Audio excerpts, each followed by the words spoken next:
Hello friends, હું કલા રામોલિયા સુરતથી કુકિંગ સ્ટુડિયો બાય કલામાં તમારું સ્વાગત કરું છું. આજે આપણે જોઈશું વરસાદમાં ગરમા ગરમ ખાવાની મજા પડી જાય તેવા નવી જ રીતના મકાઈના ભજીયા. તો ચાલો જોઈ લઈએ રેસીપી.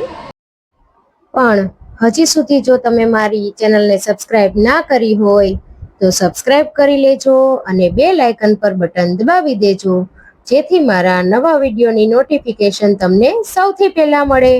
તો ચાલો જોઈ લઈએ રેસીપી.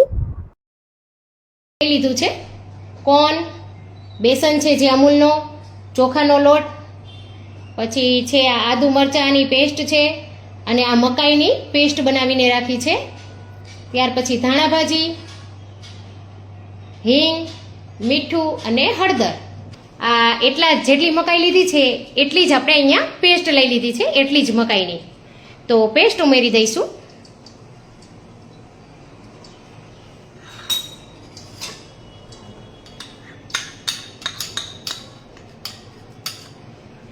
ત્યારબાદ તેમાં આપણે બેસન ઉમેરીશું.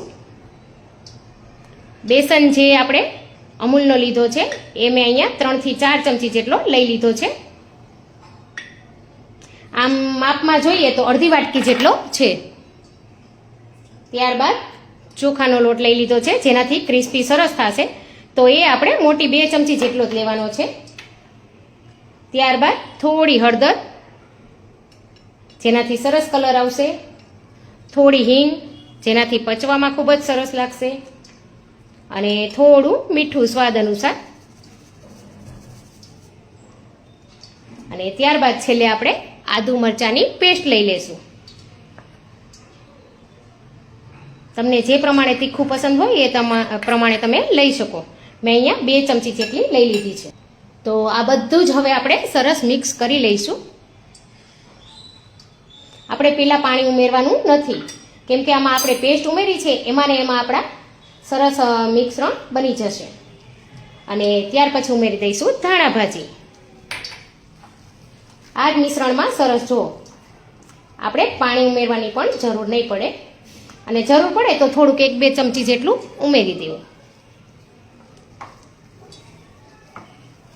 આમાં તમે ડુંગળી પણ ઉમેરી શકો, લસણ પણ ઉમેરી શકો, જેને જે પસંદ હોય તે ઉમેરી શકો. હું અહીંયા થોડું પાણી ખાલી લઈશ, વધારે પાણી નહીં લઉં.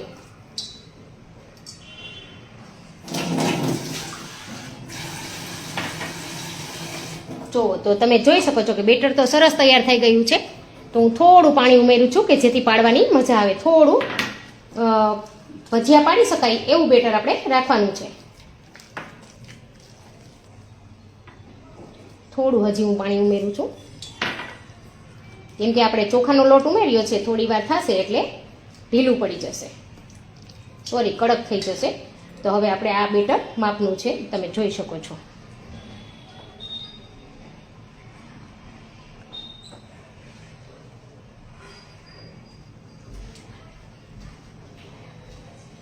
તમને જે સાઈઝના પસંદ હોય તે સાઈઝના તમે બનાવી શકો.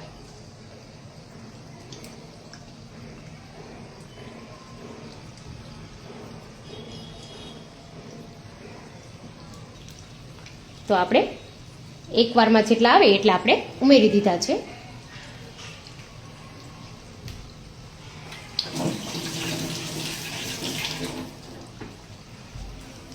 જો તો આપણે થોડું ગરમ હોય એટલે આપણે પહેલાં નથી ફેરવવાના, પણ આ રીતે ધીમે ધીમે જો સરસ એવા થોડા બ્રાઉન કલર થઈ જાય ત્યાં સુધી આપણે તેને રાખવાના છે.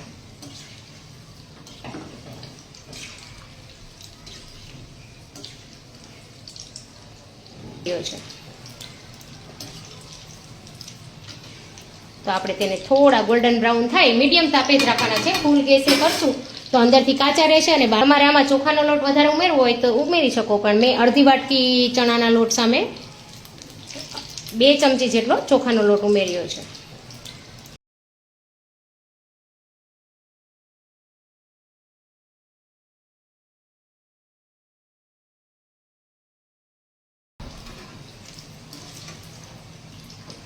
અને આપણે અંદરથી પણ જોઈ લઈએ કે ચડી ગયા છે કે નહીં. તો એક જ આ રીતે લઈ અને આપણે ચેક કરી લઈશું.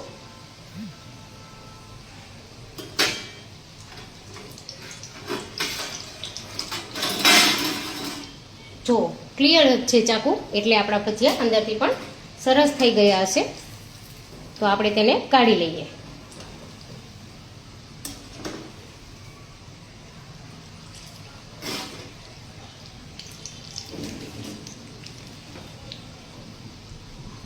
હું તમને આજે બંને રીતે બતાવીશ. જો કોઈને સોડા ખાવાના ના હોય તો આ સોડા વગરના મેં બનાવ્યા છે. એક બેચ આપણે સોડા ઉમેરી અને બનાવીશું. તો હવે હું આમાં થોડા સોડા ઉમેરું છું અને સોડા ઉમેરીને બનાવું છું. પેલા સોડા વગરના બનાવ્યા છે સોરી. અને હવે આપણે સોડા ઉમેરી અને બનાવીશું. તો બંનેનો ફરક પણ હું તમને બતાવીશ. થોડું આપણે પાણી નાખીશું અને સરસ મિક્સ કરી લઈએ. તો હવે આપણે સોડા ઉમેરેલા છે અને બનાવું છું.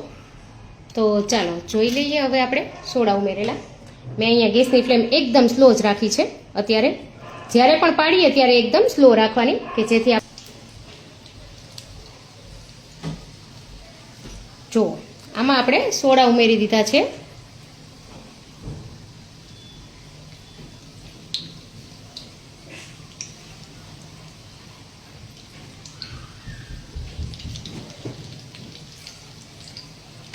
જો તે તરત જ ઉપર આવી ગયા છે આ રીતે.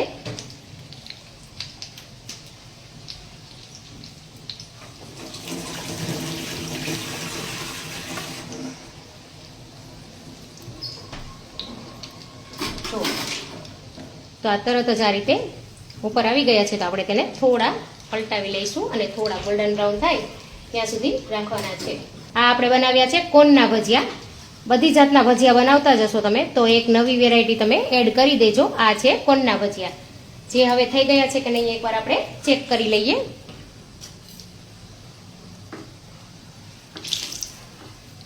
જો એકદમ ચક્કુ ક્લીન છે, તો મીન્સ કે આપણા ભજીયા બની ગયા છે.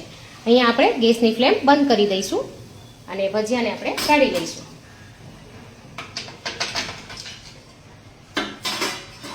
તો આપણે એક પ્લેટમાં લઈને તેને સાથે સર્વ કરી લઈશું. જો તો આપણા ભજીયા બનીને તૈયાર થઈ ગયા છે, કોન ભજીયા. જો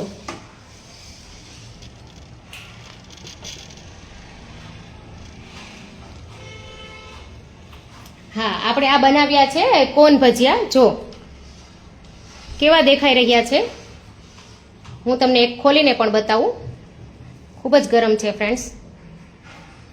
જો ફ્રેન્ડ્સ, જો અંદરથી પણ એકદમ સરસ એવા ચડી ગયા છે. જો તો ફ્રેન્ડ્સ, તૈયાર છે આજની મારી રેસીપી કોન ભજીયા, જે વરસાદમાં ખાવાની ખૂબ જ મજા આવે અને ફટાફટથી 10 મિનિટમાં બની જતી આ રેસીપી છે. તો જો તો ફ્રેન્ડ્સ, આજની મારી રેસીપી તૈયાર છે કોન ભજીયા. તમે પણ ઘરે ચોક્કસથી ટ્રાય